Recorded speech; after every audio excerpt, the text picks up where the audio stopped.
ఇక్కడ ఏమంటుండు, ఈటల వ్యాఖ్యలు సరికాదు, ఆ నోటీసు హైడ్రాకు సంబంధం లేదు అంటూ రంగనాథ్ మాట్లాడుతున్నాడు. సో నేను ఒకసారి ఈటల వ్యాఖ్యలు సరికాదా అది మీరు ఇచ్చుకోండి. మరి వాసవి నిర్మాణాలను మేము స్పష్టంగా చెప్తా ఉన్నాం.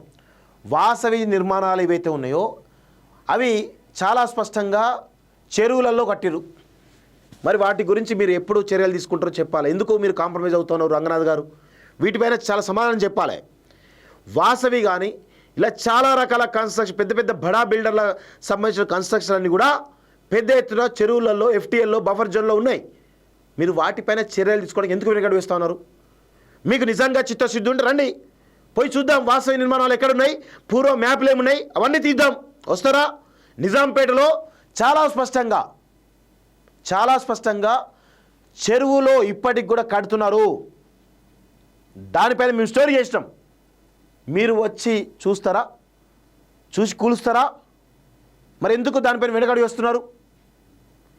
ఏం కాంప్రమైజ్ అయినా వెనుకడుగు వేస్తున్నారు మీరు? ఏమైనా డబ్బులు ముట్టినాయా?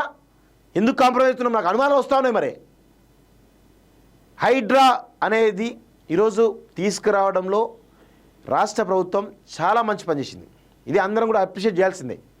కానీ కొంతమందికి ఈరోజు హైడ్రా కమిషనరా మరి ఎవరు ప్రజలు లొంగుతున్నారో అర్థం కావట్లేదు. కానీ వాసవి లాంటి పెద్ద పెద్ద నిర్మాణాలు ఈరోజు చెరువులో కడితే, బఫర్ జోన్లో కడితే, ఎఫ్టీలో కడితే దానిపైన ఎందుకు చర్యలు తీసుకోవాలని చెప్పి మేము అడుగుతా ఉన్నాం.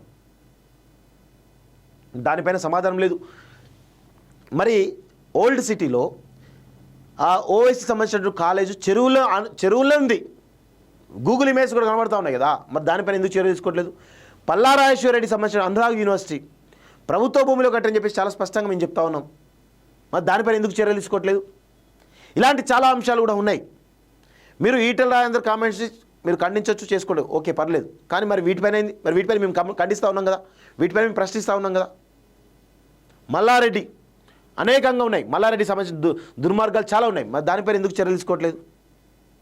గతంలో ఈ కాంగ్రెస్ పార్టీ ఎమ్మెల్సీ ఎవరైతే ఉన్నారో ఆయన చాలా స్పష్టంగా అక్కడ పోయి పెద్ద ఎన్ఎస్ఏ ప్రెసిడెంట్గా ఉన్నటువంటి వ్యక్తి అక్కడికి వెళ్ళి చాలా స్టోరీస్ చేసిండు.